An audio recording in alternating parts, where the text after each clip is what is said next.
بسم اللہ الرحمن الرحیم ان الحمد للہ وان العظمۃ للہ والصلاة والسلام علی من لا نبی بعد۔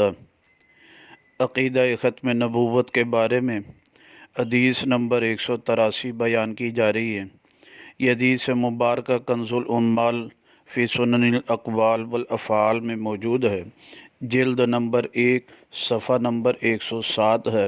راوی حضرت عبداللہ ابن عباس رضی اللہ عنہما ہیں، فرماتے نبی پاک صلی اللہ علیہ وسلم نے فرمایا، یا ایھا الناس، اے لوگو، انی تارکم فیکم، بے شک میں تم میں چھوڑنے والا ہوں، ما ان اعتصمتم بہ فلن تضلوا ابدا، کہ اگر تم اس کو تھامے رکھو گے تم ہرگز ہمیشہ کے لیے گمراہ نہ ہوگے۔ کتاب اللہ و سنت نبی، اللہ کی کتاب کو تھامے رکھنا اور اپنے پیغمبر کی سنت کو تھامے رکھنا۔